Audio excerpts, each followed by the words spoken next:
So both of you, I'm sure, believe in the concept of age is just a number. I jokingly always tell my wife that we should have a kid at 75 because if I want to live 150, You lead company. Parth, Amin, and Rakesh Sumani are the visionary founders of Decode Age on a mission to revolutionize longevity through science and nutrition, unlocking the secrets of aging to redefining what it means to live a long, vibrant life. So we have 3 Ps which are predict, prevent and personalize. With Decode Age, we have brought in predictive test where we check multiple markers and we tell you that what's happening across your body with different markers and how can you improve those markers. Instant fixes only work for a short time. In the end, everybody wants a long-term game. So if diabetes is in my home, then it will come to me. I might as well enjoy the 3 mangoes. It's seasonal. I might as well eat the ice cream because I'm anyways going to get sugar because my grandfather had it. We have been living the same kind of life which our parents lived. And that's where the major disease starts coming. the way we look at healthcare is completely going to change in the future. As today's science speak, we can control it. So why not start controlling the aging process and live younger as longer as possible. What is the biggest myth around aging which you would like to debunk at Decode Age? I think biggest myth is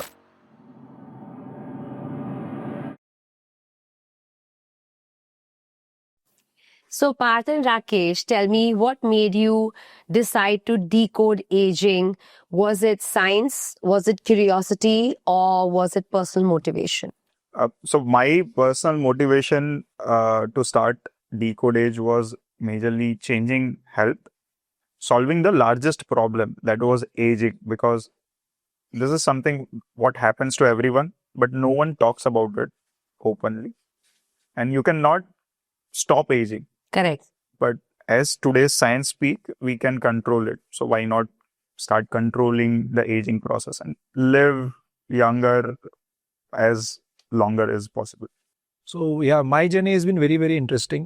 So I've always run marathons, ultra marathons. I was an endurance athlete, and I also started competing in Ironman races. So Ironman races are a combination of 3 sports where you do swimming, cycling, and running. So I did this event in 3 countries, that is UK, Kazakhstan, and Germany. Wow. And during my journey of Ironman, I came across a person called Ben Greenfield. He's a biohacker himself, and he's from California. So I started following Ben Greenfield to improve my performances in the Ironman races. And during the same journey, I came across the concept of biohacking. And through biohacking, I ended up learning the concept of longevity. So it made me very intrigued. I found it very, very interesting. My performances improved drastically. But other than performances, what I realized that earlier I used to think that fitness is health. But with the learning of this, I understand that fitness is just one part of being healthy. Correct. Being healthy is a lot of, it's a whole ecosystem. There's a lot of other things that you need to take care of yourself to be a really healthy person. And that's where the concept of longevity came in. And I started learning about it. I started researching about it. I started following a lot of people. I read a lot of books. And when I saw around in India, no one was even talking about it. Correct. So that's when I realized that we need to do something about this in India, because this is the future of healthcare. The way we look at healthcare is completely going to change in the future. And on the journey, I met my other co-founders, Parth and Darshit, who are also from a city called Surat in Gujarat. And I was amazed to see that 2 other people talking about longevity in 2020 during COVID times in Surat itself. So, but all 3 of us met, we discussed this concept, and then we thought about starting Decode Age and bringing this latest science, which is the future of healthcare, for the people of India. So that's so amazing because, longevity is a term that we hear mostly internationally. It's not spoken about so much, at least in the recent past it's come up, but 5 years ago, nobody was talking about it. I still think there's a lot of misconception around the word because I think still people associate longevity as in only live longer. So people are trying to live 100 years. But I think there's a whole process involved in this, right? As far as I've understood and what I've researched about you is you're not just talking about if you were to live to 60 or 70, I'm trying to make you live till 100. I don't think that's the mantra here. The mantra is if you're going to live up to 80, live the best 80 years. If you're going to live up to 100, live like you were 25. Right? I think that's the mantra here. So can you tell us how would you do it differently if you were to live up to 200 today compared to when you started? So my personal journey started from yoga. So I started doing yoga and practicing yoga. I've become a yoga teacher. But those small particular things which you really can give a larger impact, like doing a Jal Niti, doing cleansing and optimizing your doing meditation. So one of the biohacking which people talk about, but it's a traditional routine which happens. So these are lifestyle changes which you can adapt on your daily life. Today, when we talk about uh, how we can go to 200, it's morely about looking at preventive care, understanding our biology better, uh, doing different particular testing, like we do biomarker testings, understanding gut microbiome very closely, monitoring it, and preventing those particular diseases which comes within by age. Understanding new particular medicines or supplements which really targets this hallmarks of aging. And this really personalized approach can take you to the next stage where we are going to definitely stay healthier for 200 years. But today, if we prevent those particular disease, we are definitely going to live healthier for the longest period of time. We've always heard this word, especially from our parental generation or the generation before. Oh, I don't care about trends. I don't care about aging. I believe in aging gracefully. What does that term even mean? I think earlier it used to mean that, if you can live a life that is full of energy, full of vitality, without any disease, for me, that is aging gracefully. And that is what we are trying to do at Decode Age also. It is not about only living longer, but it is all about living the years that you're here, very, very, in a very healthy manner and full with energy and vitality. Because why do people fear old age is because they feel that they will get on the bed, they will get some disease and they wouldn't be able to enjoy their life the way they are doing today. So we want to change the whole narrative around aging itself. If if I can be 80 and still run a marathon, that is longevity for me. That is aging gracefully for me. So how do we do that? That is a challenge the world is trying to solve right now. And at Decode Age, we are also our goal is to solve this critical issue for the people of India, because it is not one problem. It is a big problem, and but we want to be a entrant and we want to be a gateway for the people of India to provide all these new age technologies and new age science that is going around in the world. It's very interesting when you walked in and we had that conversation about traditional thinking. So the traditional thinking we spoke about before you came in was when your father has lived a certain way, the Indian mindset or the traditional mindset is that the children will get the same diseases, the children will have the same body types. So people don't believe in changing lifestyles because they're like, that's in my genetics, that's in my home. Right. So if diabetes is in my home, then it will come to me. I might as well enjoy the 3 mangoes. It's seasonal. I might as well eat the ice cream because I'm anyways going to get sugar because my grandfather had it. So I know that you don't believe in hereditary diseases. Can you expand on that? So this is a very common conception in probably not only India, but everywhere. We have been living the same kind of life which our parents lived. And that's where the major disease starts coming on the same similar part, because we eat the same food, we have the same habits which our family has taught us from the longest period of time. And that's where we also get the same kind of disease. So obese family, you'll see that kids are also obese. You'll see that diabetic people, they eat the same kind of food, different, what particular time, how do they manage it, and what kind of doctors do they see. So either it is understanding this at a root. There are great examples to this. So if you see, there was a recent case study of two sisters, twins. They lived at different particular locations, and both having same particular years lived. One was having gray hair, losing hairs, wrinkles, and she had aged faster than the other sister. And this is very common. So when you break this chain of your family routines, you will see there is a higher chance of not having the same kind of disease because you're not living the same life now. And today, the current generation is also getting into AI learning around by themselves and getting self-aware of changing their routines. That is where the generational change is coming in. And probably we'll see this breaking of chain in this next generations going forward.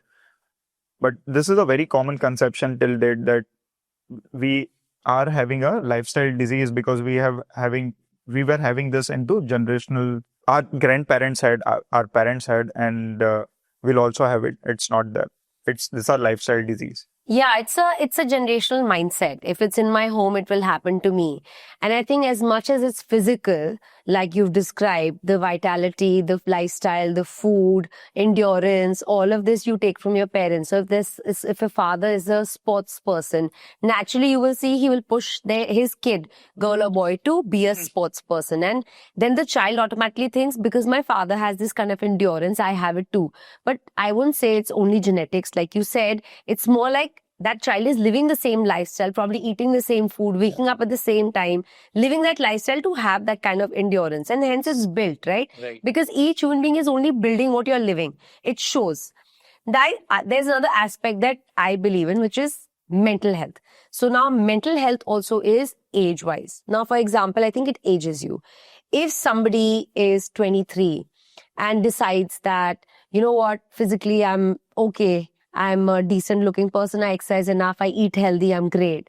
But if that person is unhappy, if that person is miserable, they don't have a good social life, they don't have good relationships, they don't have colleagues because maybe they've given up, they made enough money, they're not working anymore, which is happening nowadays, right? You hear of millionaires, billionaires at 23, 25, and they stop working. I feel like there's going to be a big decline in aging. There'll be a big decline even there in terms of health, because health is not just physical. Our mental health converts into physical as well. What do you feel about that? I think mental health is a very critical issue which should be looked upon. And I think it's one of the most crucial element of being healthy. That's why, I propagate personally, I talk a lot about sleeping better, having, stress level, managing your stress level with breath work, or maybe meditating very regularly. So I meditate every day, every morning for 40 minutes to 1 hour. It's like, if you ask me one thing that I would do on a given day, and if I can leave everything else, it would be my meditation, and it would be great sleep. So why I do that is because when you do all this, you feel very good, mentally you're aligned, and your focus, your mental level, your mental clarity, brain fog improves so much that firstly you're happy from inside, you feel really good about yourself and your body, and I think ultimately it converts to how you work, the kind of people you meet, the kind of connections that have been created. And people these days, because of the social media and everything, they are losing those connections. So, there was a recent movie which was done on blue zones. So there are 6 blue zones that have been identified globally, where people tend to live longer compared to other people. Correct. And one of the most important trigger or most important factor that was being studied in this blue zone area was the social angle that these people have.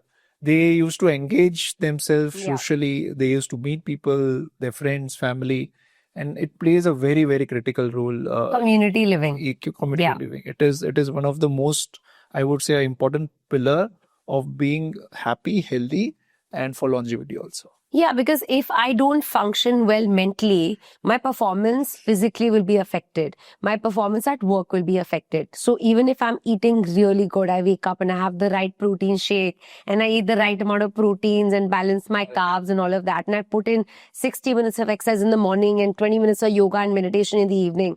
But if I have mental fog, I will not be able to perform at my best level, which means ultimately deteriorate my body also. Because I think mind affects body. It's not the other way around. Body can't alone affect mind. Mind affects body way more.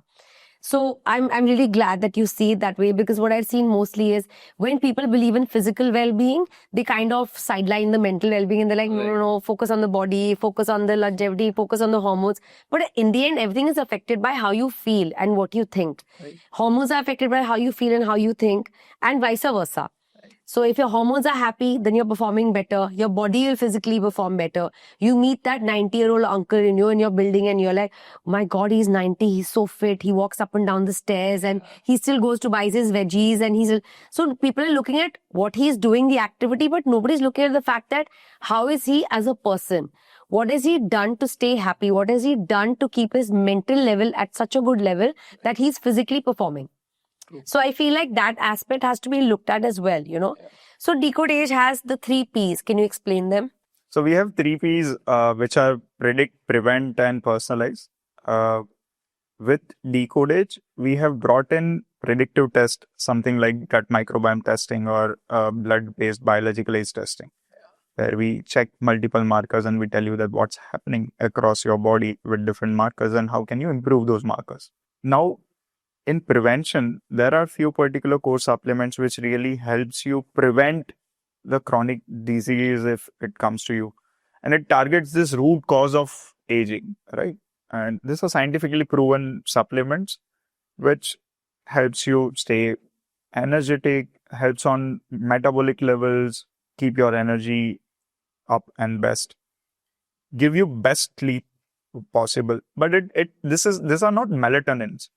This really improves everything from metabolic to cellular level inside, and it helps the fundamental of your body get better, so that you get better sleep, better energy, better focus, mental health goes well, And no diseases. and no diseases. Yes, So out of the 3 Ps, which one do you think you struggle with the most?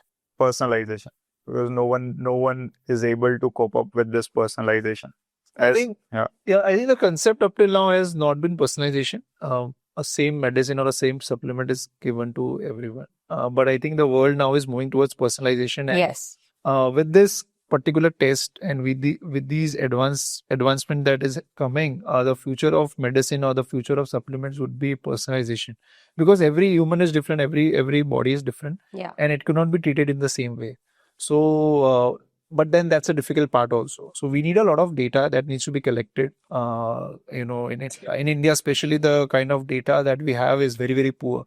So one of the major work that we do at Decode Age is also collecting good data, because once we'll have huge amount of data sets, then we will be able to predict a lot of things, understand a lot of things, and then personalize a lot of things. Correct. Especially in India, when you see there's so many cultures, so many food, so many different types of religions, so many kind of way of living.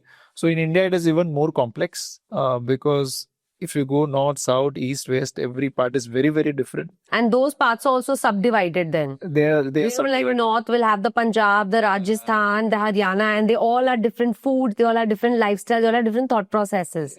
Yeah. So I think a lot of data needs to be collected over the period of time, and then once we have good data sets, I think in India that is a need, and we will be able to solve and understand a lot of challenges that we are going through, and even solve a lot of issues. So when we talk about data, so gut microbiome, when you see, we do gut microbiome test across India on the major verticals. There are many hospitals who use this particular test, and we see that every region or every particular city, it has a different particular microbiome. Even saying in Bombay, someone living in Virar will have a different particular microbiome than Andheri or say Central. Oh wow. And this is something what really takes up, that every region has its own impact over this microbiome, changeovers in your gut, and their lifestyles are also different. Correct. Right.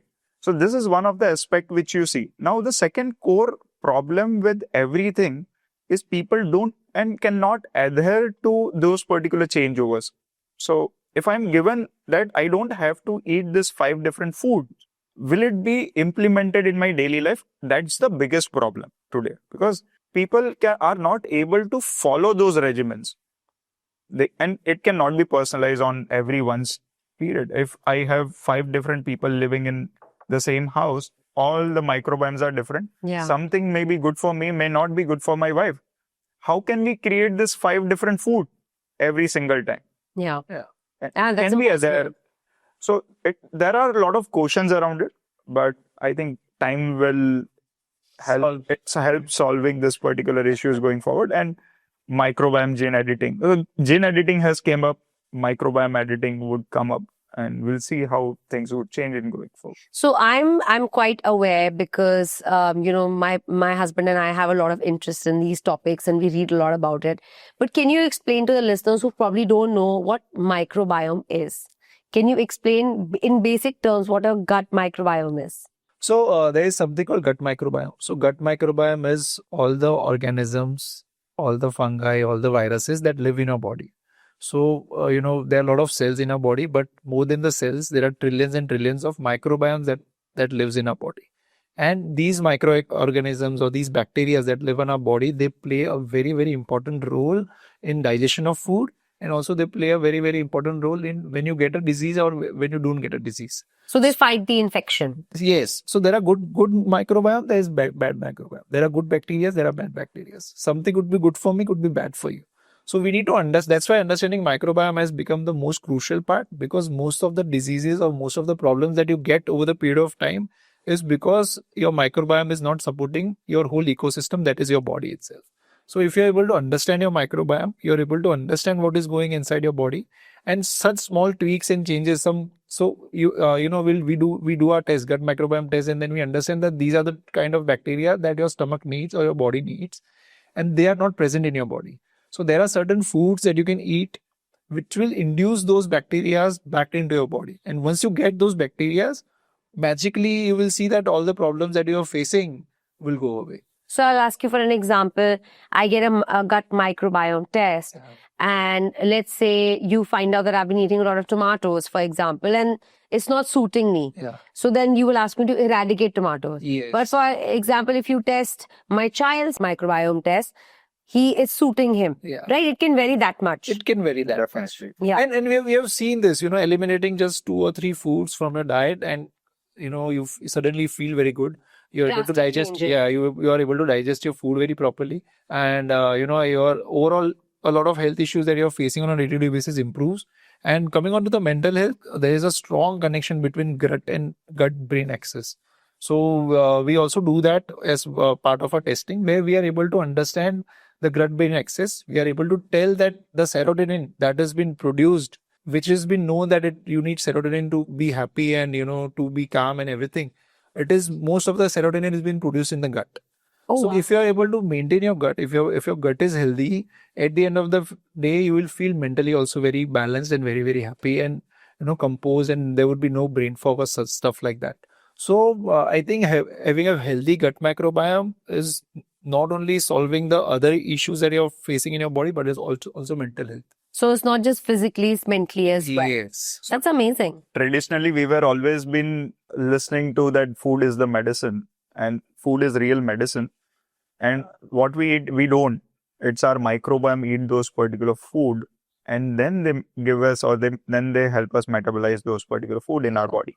So that's the core connection between food and microbiome. And the largest problem today, when you see that we are eating this probiotics, right? Yes. We are seeing probiotics being discussed every single Yeah, I see so many drinks on shelves. drinks, supplements to everything. But that's the major problem currently, because people are not understanding which particular probiotics need to be taken or not. Everybody's eating all of them. So they are driven through advertisements and they eat anything. But so recent case studies, if I discuss, there was a case study with one of the hospitals where we were working around. The hospitals or the doctors, they discussed that they have reduced the amount of probiotics which they were prescribing. So they reduced it to 60%. Oh. And the results were improved by 40%. And this is something what they've seen, 42% of the improvement in results by decreasing this probiotics, because they were not knowing that which particular probiotics needs to be given. And most of the bacteria are being driven by food itself. Correct. Right. Because that's what we put inside our body. Right. Yeah. So that is an interesting case study with us, and this is happening, and probably things would change with more understanding more about microbiomes. We have skin microbiome, we have vaginal microbiome, oral microbiome, and every microbiome affects our body or life, because we are more a microbiome than a human. Yeah. Yeah, we are a collection of cells in the end.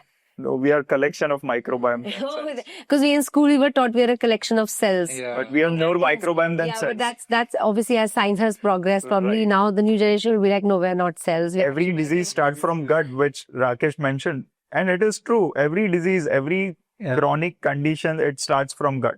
So it's very important to have a good gut. Yes, definitely. And we should do the Decode Age test for that. Yes, probably. That's the next thing on my list. So tell me, what is the most mind-blowing longevity discovery that you've come across that you had no idea about? So in longevity, there is a lot of things that are happening globally, and a lot of interesting things are happening. I think the best thing that we have come across is 2-3 things, I would say. One is gene editing. I think that is completely going to change the way we solve health, because just a little tweak in your cells or genes, and I will be able to solve a lot of problems that you're facing. So the gene editing happens at the birth stage, at the conception stage? No, it could happen any stage of your life. Oh, you can gene edit at any time. Yeah, that's where the science is working right now. Right. There is also something called organ replacement, or artificial organs that have been developed. So for certain problems, there is no solution, right? You need to replace an organ. So organ replacement has been really worked very, very closely globally. So I think that is also one thing that a lot of problem could be solved just with the organ replacement thing. And there's a lot of work that is going on in stem cells. So stem cells is also very, very interesting. I think the science is still evolving, but a lot of problems that we face could be solved with stem cells. So all these are very, very technical per se for the general people to understand. But then what I would say is that the way we solve problem today for any disease or any problem is going to change eventually. So it's going to be very, very different after a decade. Tell me, what is the biggest myth around aging which you would like to debunk at Decode Age? I think biggest myth is around aging is that it is my genes. I know I've got it through my genetics, and this is going to happen with me. And this a lot of issues that we face today is not only because of our genes. It is more about our lifestyle. It is more about how we live, how we eat, how we exercise, how we sleep, how we keep our stress level in control, how is our social life, and a lot of other things, right? So people think that aging is just about exercising or just going to work out, going to a gym will solve aging. That it doesn't happen. It has to be a holistic approach, and let us and because the science is progressing so much, I would we strongly suggest that use the science also, but then use the holistic approach also for a very, very a good longevity concept that you should adopt. So one of the myth I would add to this is longevity is expensive, or solving aging is expensive. And we have always seen that it is talked about that I cannot continue because today if I'm investing into the supplements or problems, that is very expensive. But overall, we spend around our 40% of the saving or more. On an average in India, they spend above 40% of the savings within healthcare system when they are sick, probably. And today we are working around on sick care, right? We get sick and we go to hospitals and try to patch it up for a time being. And then again, you get sick and it continues. But what about living a healthy particular life can give you is a core fundamental which not everyone talks about. If you live a energetic life, if you have those vitality, if your mind is working, just imagine you have a fantastic day, right? You can focus more on your work. You don't mess out on your families. You have less stress, great sleep. Your days are fantastic. And this is the real output which the longevity medicines or practices can really give you, which is priceless. Because the Indian mindset is wait and save, right? So, like, what is a typical Indian mindset? And I'm talking on an average. I'm not talking about just urban India. I'm talking about on an average, they'll work all their life to get to 60 to enjoy the money. But by 60, like, your life has gone by. Your kids have become big. So the traditional Indian mindset is not to enjoy while you have it. You understand, like the traditional Indian mindset is what? The guy will work or the woman will work till she feels like or he feels like there's enough in the bank. And now, that time when I reach that age or मैं उस stage पे पहुंच जाऊंगा, then I'll enjoy. Then I'll buy the biggest house on that farmland and I will go and live there and I'll enjoy. But by then, half your life is gone. Half the energy is gone. Half the will to do things has gone. The way you want to eat ice cream at 18, you don't want to eat at 48. The charm of the ice cream is also gone. Giving a very silly example. So like that, like charm of a lot of things goes with age. What is so exciting at a younger age is not exciting at an older age. Right. So I feel the typical mindset is, let me wait for that day. So which is why maybe they feel they'll save all that money. They don't want to invest in a 2,000 rupees supplement, because I know what you're saying. Invest in that 2,000 rupees supplement so you don't have to spend 20,000 on the disease. That's what you're typically saying, right? I get that. But because the Indian mindset is, I'll save that 20,000 rupees for the rainy day. So they're actually wishing and waiting for that manifestation of the rainy days there. But nobody has taught us that, no, hey, guess what? There is no rainy day. There is never going to be a rainy day. Why don't we just picture that it's sunny till the end?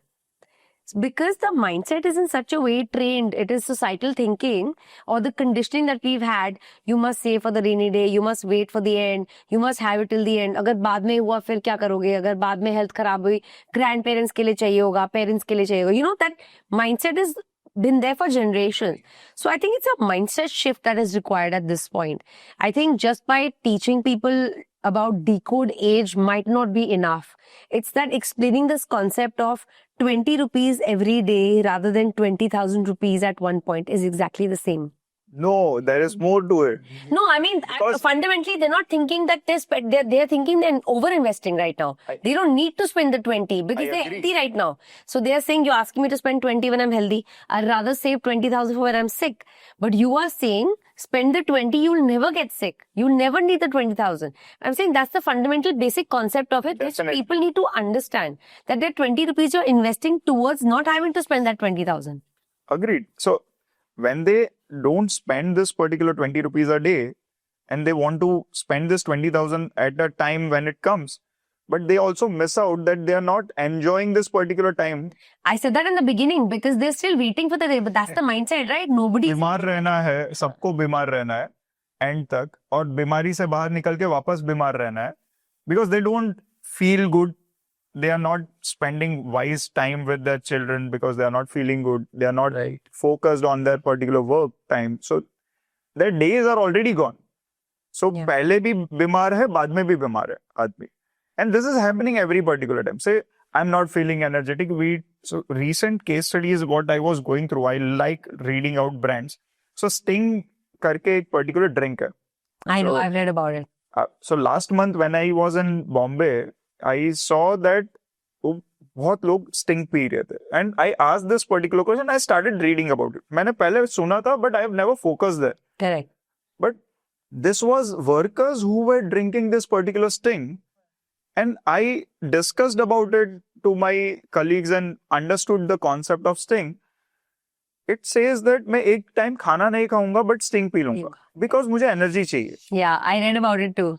And it was fascinating. It is. Right. Everyone wants to live today. ठीक है. अब भाई उनको ये पता है कि मैं आज energetic कैसे रहूंगा, ये time मेरा कैसे निकल सकता है. But no one has this fundamental of really seeing this. People are spending on an average in India 4,000 rupees a month over healthcare. But this is on sick care. Yeah, sick care. I would say more than health care. They are taking more antibiotics than ever. Yeah. So even in my company, there is a person who gets ill every month.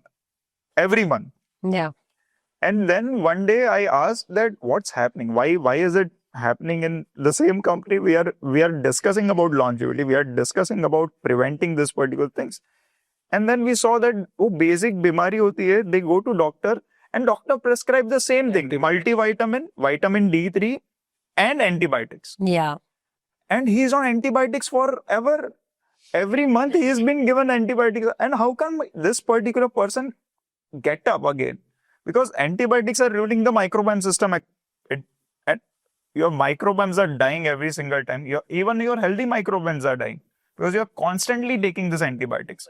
And even resistance to this antibiotics are happening. So today, the science is also reading about antimicrobial resistance because these microbiomes are also evolving. Correct. You're taking the same supplements and microbiome say, इससे कुछ नहीं होने वाला है. वो cockroach जैसा है ना. You will need constantly to improve the formulation which can kill cockroaches. But it doesn't now. And you have to improve it constantly. The same thing, antibiotics, you need to give a higher dosage to improve, to kill those particular microbes. And this is happening across India. It's not one case study, but this is a cohort which we have seen very closely. You know what you said makes me think of also another thing. People buy into easy concepts. So when it says energy drink, it's an easy concept. I don't have to use my brain. It says energy and it says drink. I have to drink it, I'll get energy. Yeah. Not so much science is required to understand that. A basic person can understand. They subscribe to it. But when you say decode, you say aging, you say longevity, itna science, somebody has to really think. Serious ho jata hai. Yeah, it becomes serious, it becomes senior, it's senior knowledge. Then people don't easily want to invest into it, don't want to look into it. They're like, I'm fine, I'm very happy how I am, I want to age gracefully, like I said before, that's the common term people use. Or I'm genetically very blessed, everything works for me. Right. There are a lot of terms that people use because it's hard work. It's hard work to go into longevity, aging well, microbiome. It's such a heavy word, right? So then people think, oh, it's scary. Who's going to read about that? I'm okay. I'm living fine. I'm fine. I eat that one tablet and I'm okay. I get acidity repeatedly, but I eat that one tablet. I'm okay because it's easier. It says anti-acid. Right. So you just know acid, anti, okay, great. I'll take it. So these are sometimes just easier marketing, easier understanding, terms. But as this podcast is about awareness, and I'm really, really thrilled to have you guys because there should be awareness. Everybody has, like you said, microbiomes in their gut. Microbiomes affect everything in your body. And you're working on a concept that try and understand your microbiomes because then it overall improves everything you feel, sit, eat, how you function. So if people can understand it in basic terms, then why not? Because everybody thinks it's science, it's difficult. It's like, it's for a particular type of people, like it's a particular type of society, is not for us. So I think that's great that, we can bring this to common mass. We can talk about it like it's normal. Because when they're normal terms, like I said, thrilling energy, drink, anti-acid, these are very simple terms and hence people buy into it easily. Definitely. I think it's easier to relate, hence easier to consume. But when they don't have knowledge on this.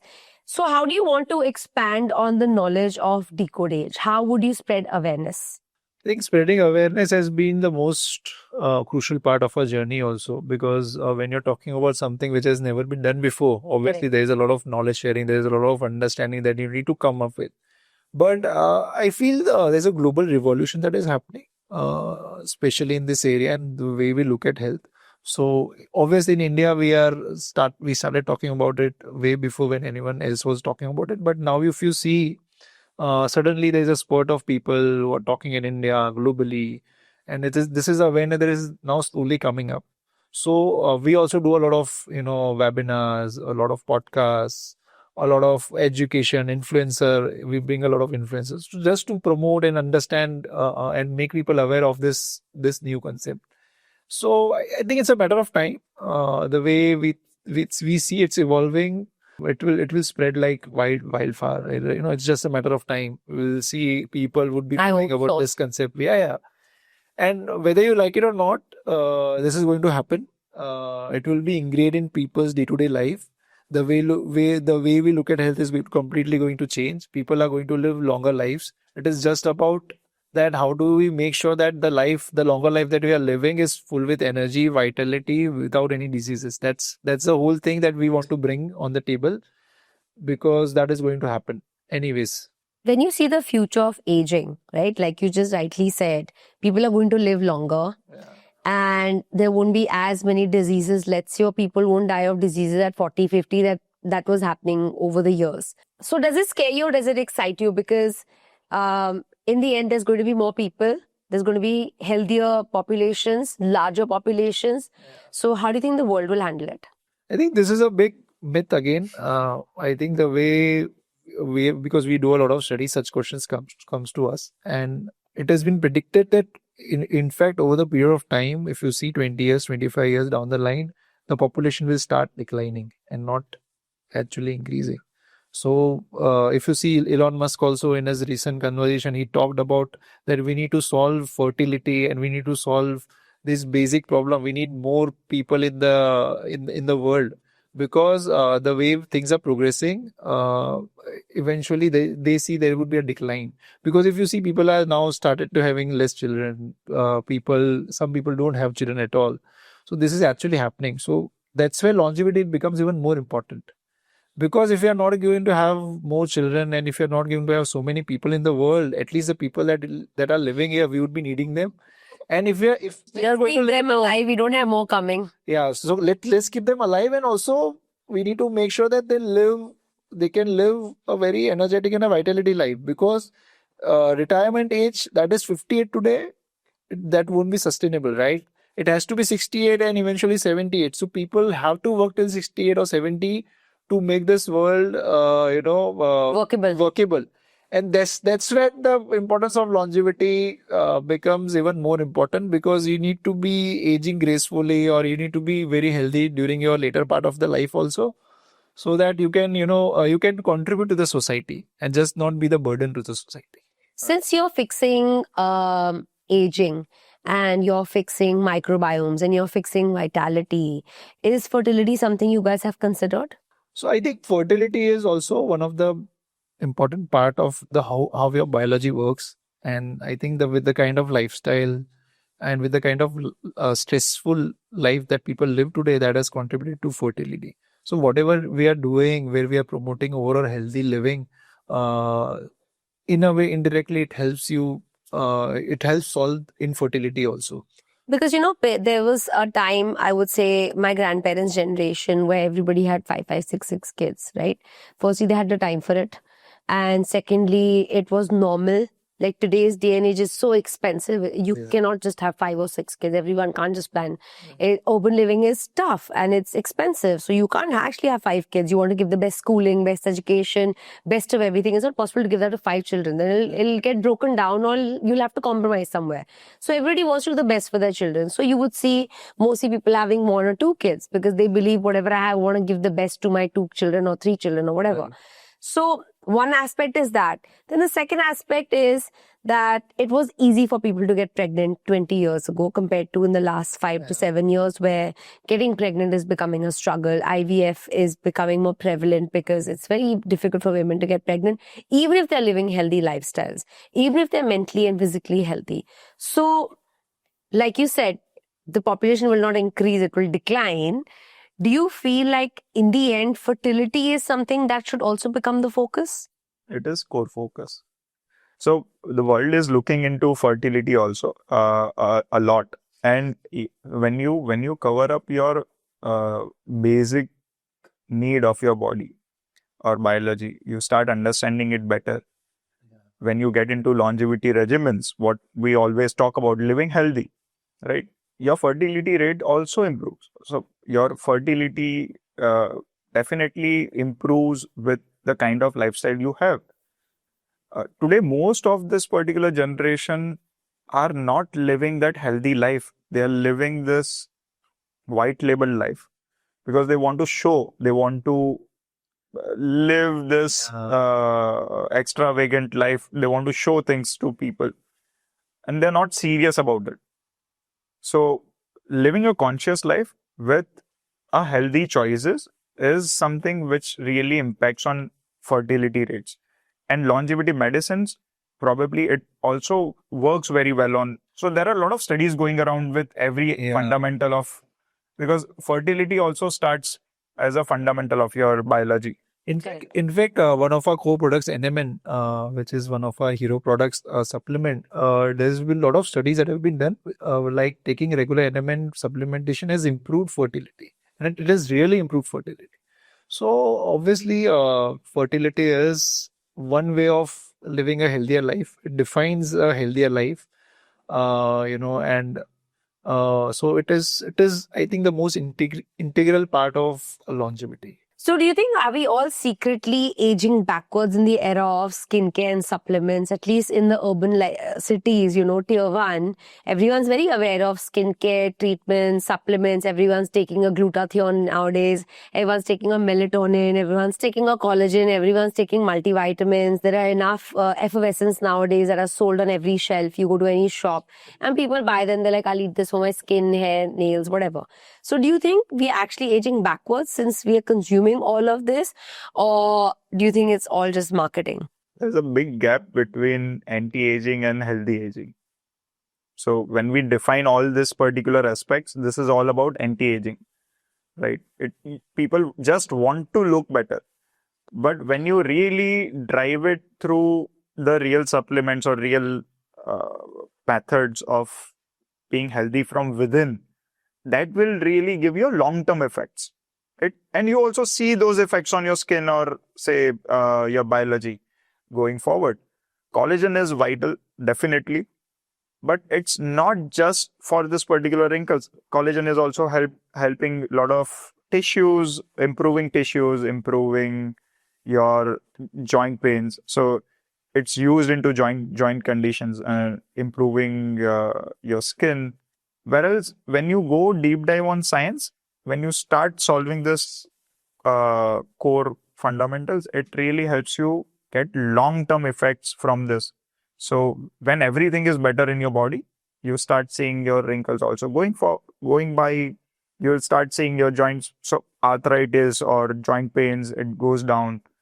Even your sleep improves. So within, you don't need to take those particular core things which really triggers those, like melatonin or direct having this glutathione. People are taking glutathione shots. Yeah. But that's not what you need for aging aspect. That is for your aesthetic aspect. But healthy aging is about entire body.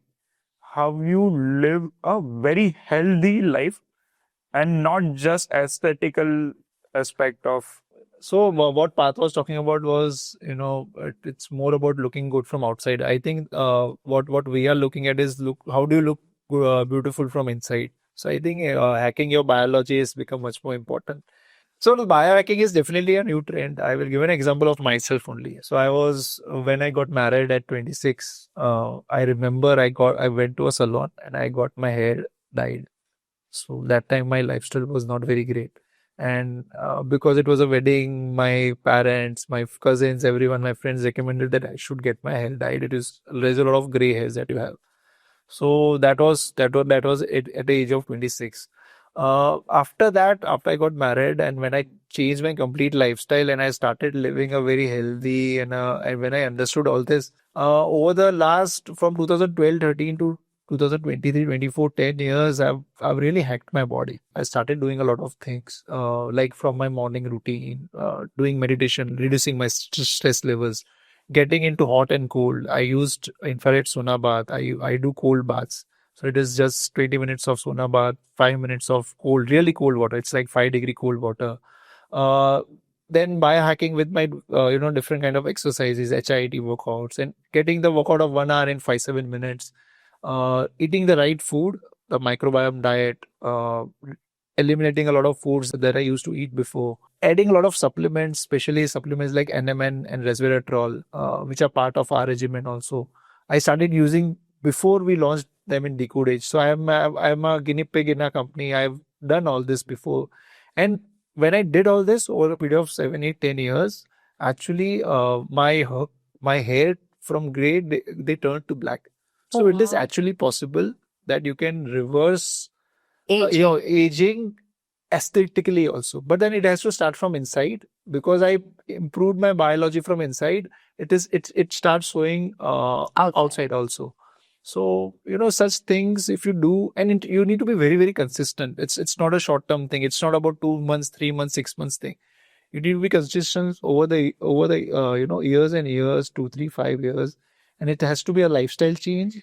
That is with anything. If today I decide to become an athlete, I can't do it by 1 year. I'll have to put years and years. That's with anything. Whatever we want to achieve, you have to put in years of practice, years of living that particular way for it to become you.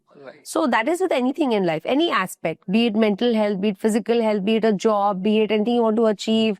If today somebody wants to reach the moon, they can't become an astronomer in like a day, right? They'll have to spend their lifetime doing it. So that is with anything. So it's interesting. I actually did not know that supplementing can have such a huge impact on your body. I know supplements can enhance, but I didn't know they can actually reverse. Like, you are what, 40 plus now? 41 years. Wow. And you actually don't dye your hair anymore? No. That's crazy. That's amazing to see. I really did not, we had to believe, but I, like you're saying, so I'm sure it's true. So you said NMN and? Resveratrol. Resveratrol. Yeah. How interesting. So I think that's something we all should look at and read about it. And There is very great supplement called spermidin.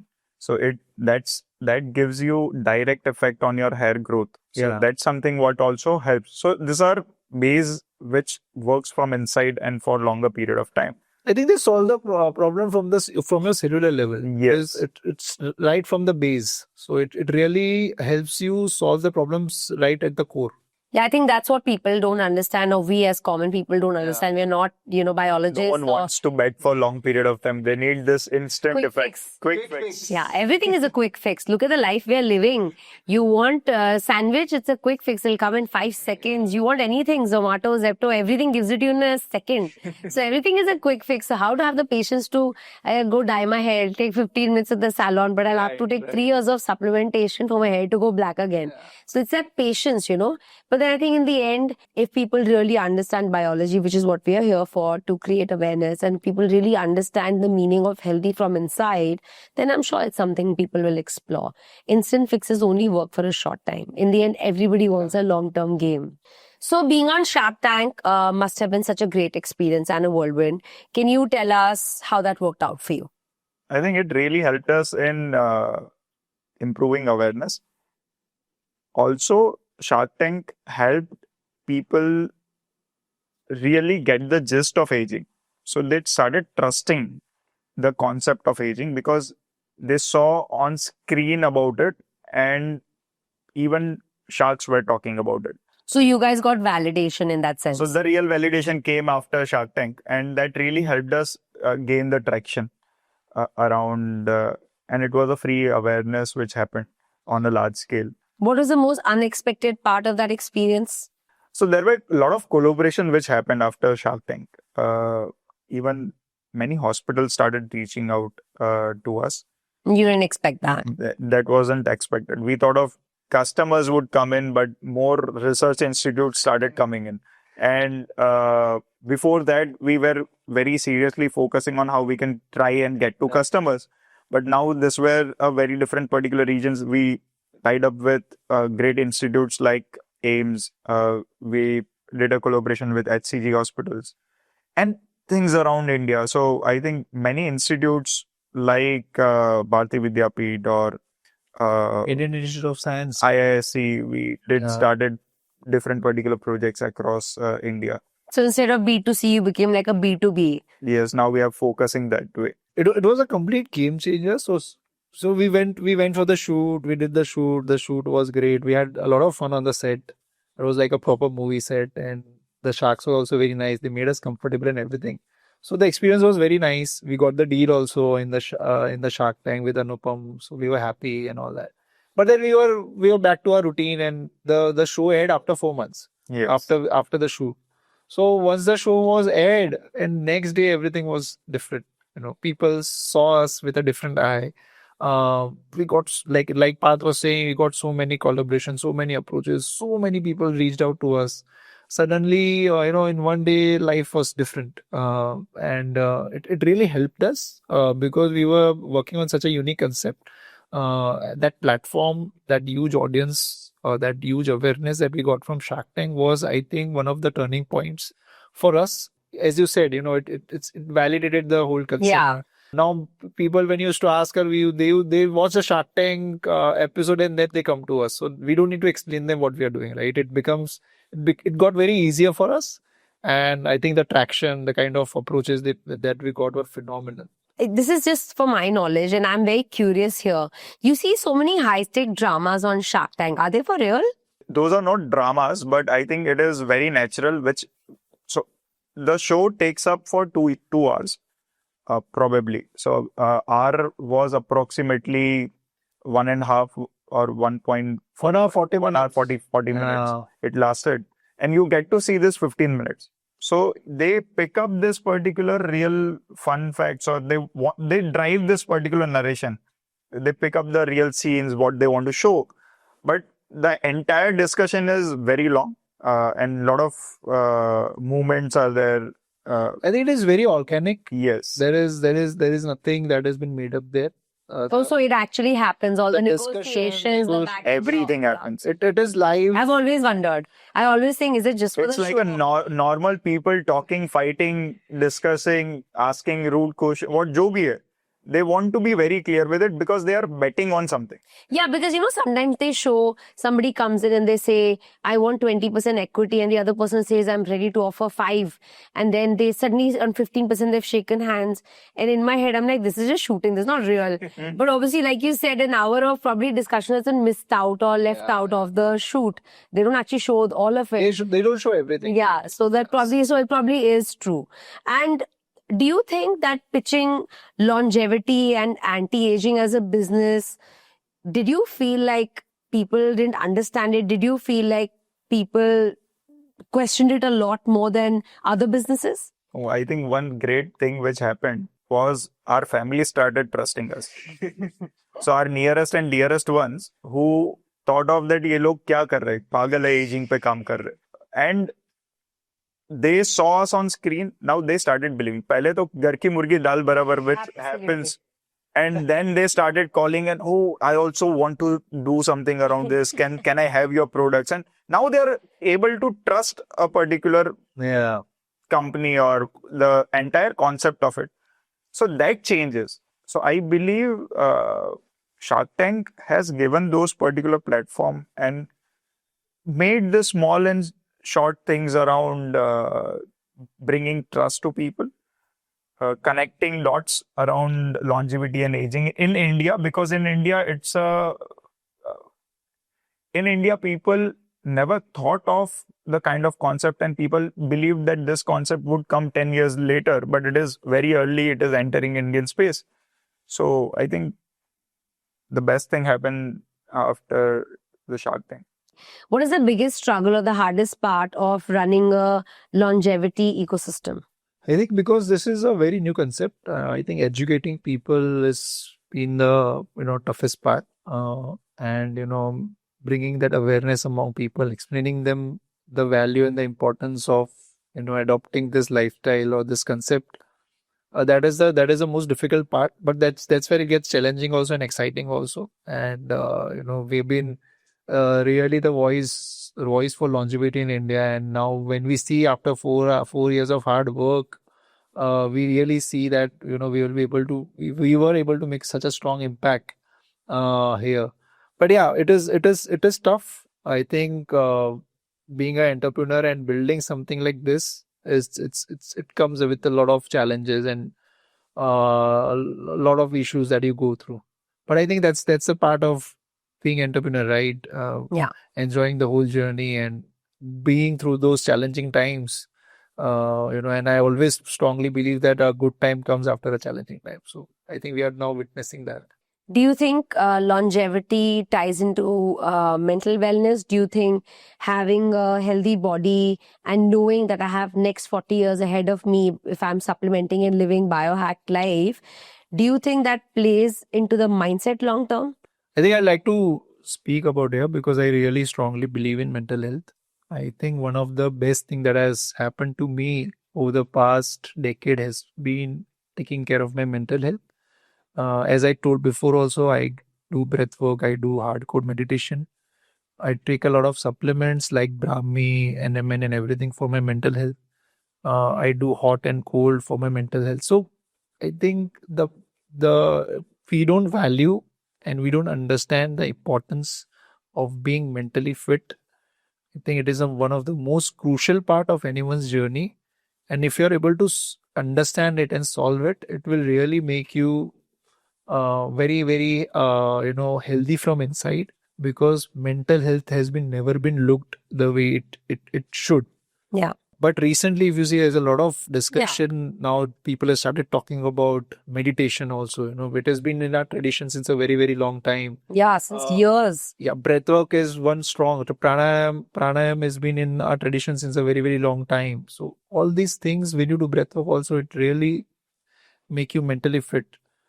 Gratitude has become a very popular term these days. If you're being grateful for things, it makes you feel very good.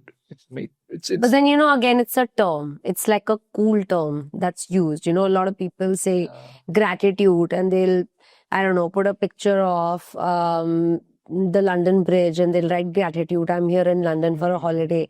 But gratitude is actually, the word itself is humility for the smallest things, Very, very small. Humility for this water that I have today. A lot of people don't have clean water to drink. Humility that I'm sitting here in an air-conditioned room. I'm having this conversation at my will. Right. And most people don't have that time and will and money. So gratitude is actually in everything. Yeah. Even though you're saying it's a common term, I agree. And I do know that it's a word being commonly used now, but I think it's also loosely used. It's not really understood because gratitude goes a long way. It means it has to go deep within. If you really have to feel grateful for everything around Every you. small little thing inside. Yeah, and I don't know if people writing gratitude or using the word gratitude are actually understanding the fact that it's very deep-rooted. That concept has to be deep-rooted, means you feel grateful for everything that's happening to you. And when you have that attitude, you stop complaining, you stop having negative thoughts because you're not complaining. What is complain? Not something living up to your expectation. I expected you to reach at 12, you came at 12:30, you haven't come to it.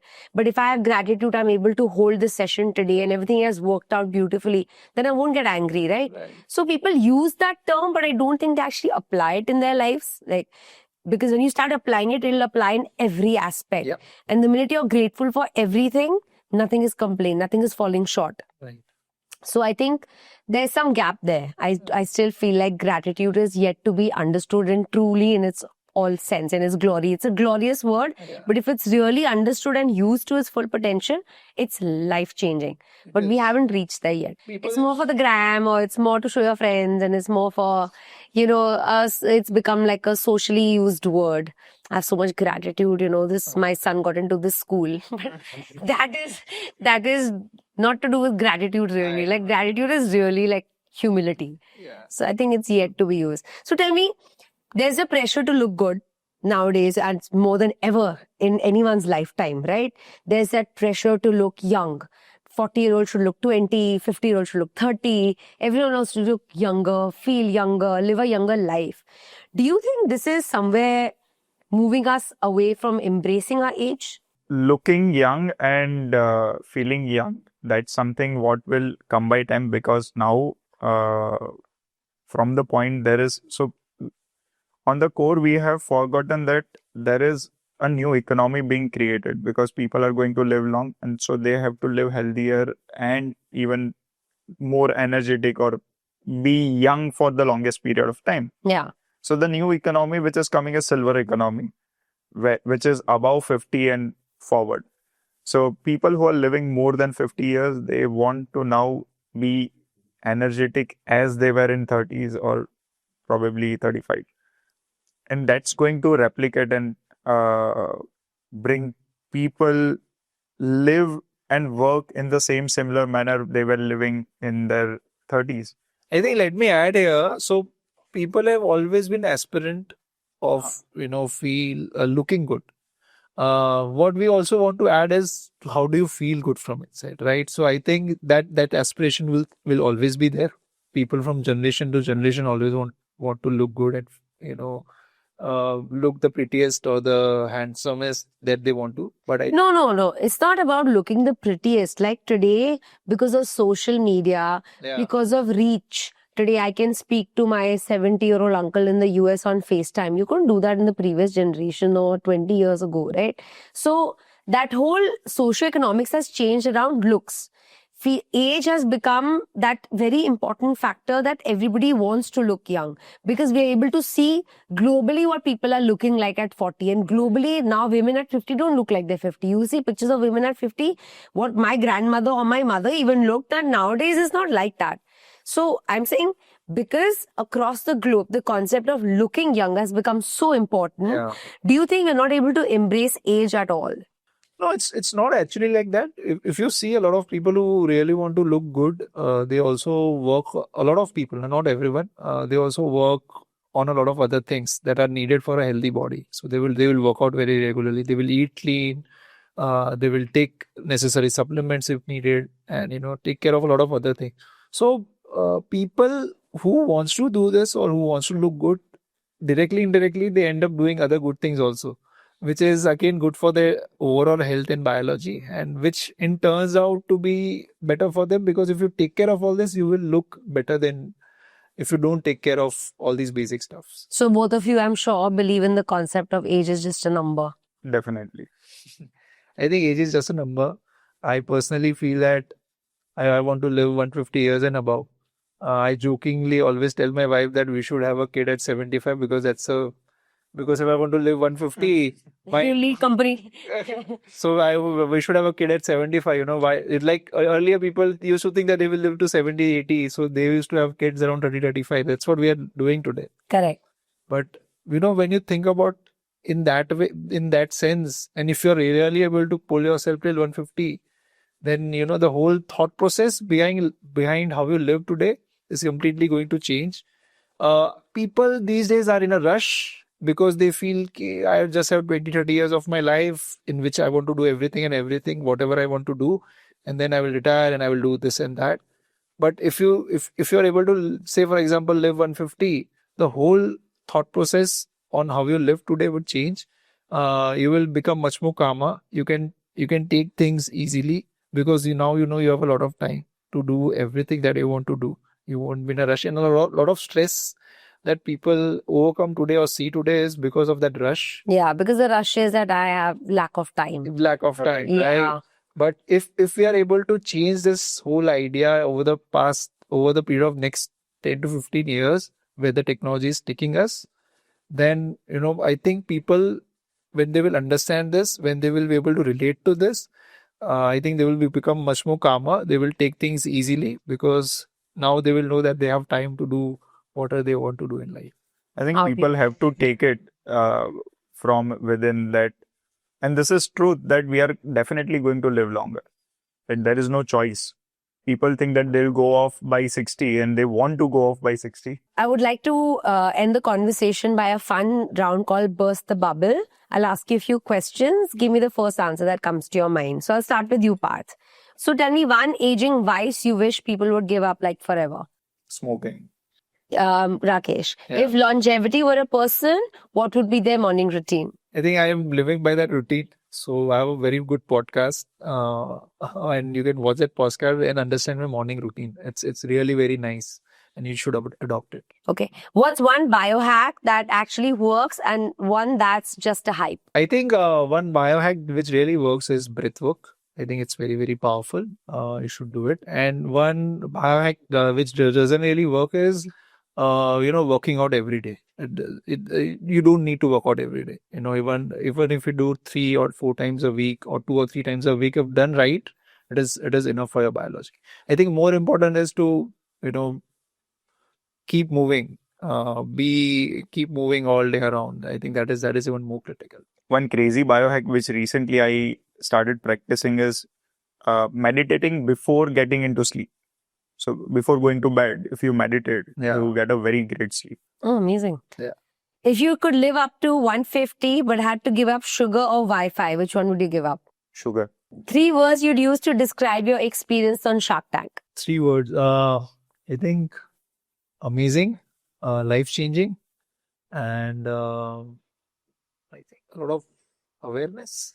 If Decode Age had a Tinder bio, what would it say? I'm 20 at the age of 100. Amazing. Thank you so much. It was such a pleasure having both of you. And I hope everyone does live to our 150. And if they follow your routine and your biohacks, we'll all get there. Thank you so much. Thank you so much. Thank you. Hey, hi, I'm Parth. I'm Rakesh. We had a great chat with Ashna on Therapy Diaries to talk about hacking aging, wild shark moments, and why longevity is the new lifestyle. Catch the episode on YouTube, Spotify, or your favorite podcast app.